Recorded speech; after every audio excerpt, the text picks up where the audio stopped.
नमस्कार सर्वांना, श्री स्वामी समर्थ। मी आज आलेली आहे ज्वारीला पाणी पाजण्यासाठी। आता 2 पाणी दिलेली आहेत। आता ज्वारी हुरड्यात आलेली आहे, त्यामुळे तिसरं पाणी द्यायला आलेले आहे। आता तुम्हाला एक दाखवते, करडई लावलेली होती, त्याला बघा फुलं किती छान आलेली आहेत। हे करडईचं झाड आहे, त्याला काटे खूप असतात, पण फुलं किती छान दिसतात बघा याची। तेच म्हणलं तुम्हाला ब्लॉगमध्ये सांगावं की करडईची फुलं किती छान वाटतात ते बघा। चला तर भेटूया पुढच्या ब्लॉगमध्ये। श्री स्वामी समर्थ।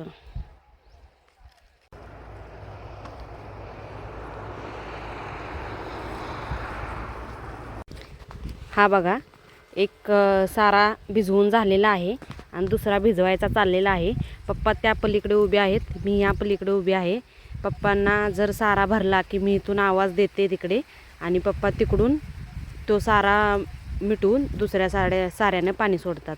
हे बघा, आता ह्याला हुरडा कसा आलेला आहे बघा। आता हुरड्यात पडायला लागलेला आहे। आता 40% झालेला आहे, अजून 40% 60% आहे भरण्यासाठी। आता हा एकदा हुरड्यातून फुलातून बाहेर पडला की ह्याला ज्वारी लागायला सुरुवात होईल। हे बघा, सगळे तसेच आहेत। ज्वारी चांगली भरलेली आहे आणि कणीस पण खूप छान पडेल। आता चांगली ज्वारी होईल।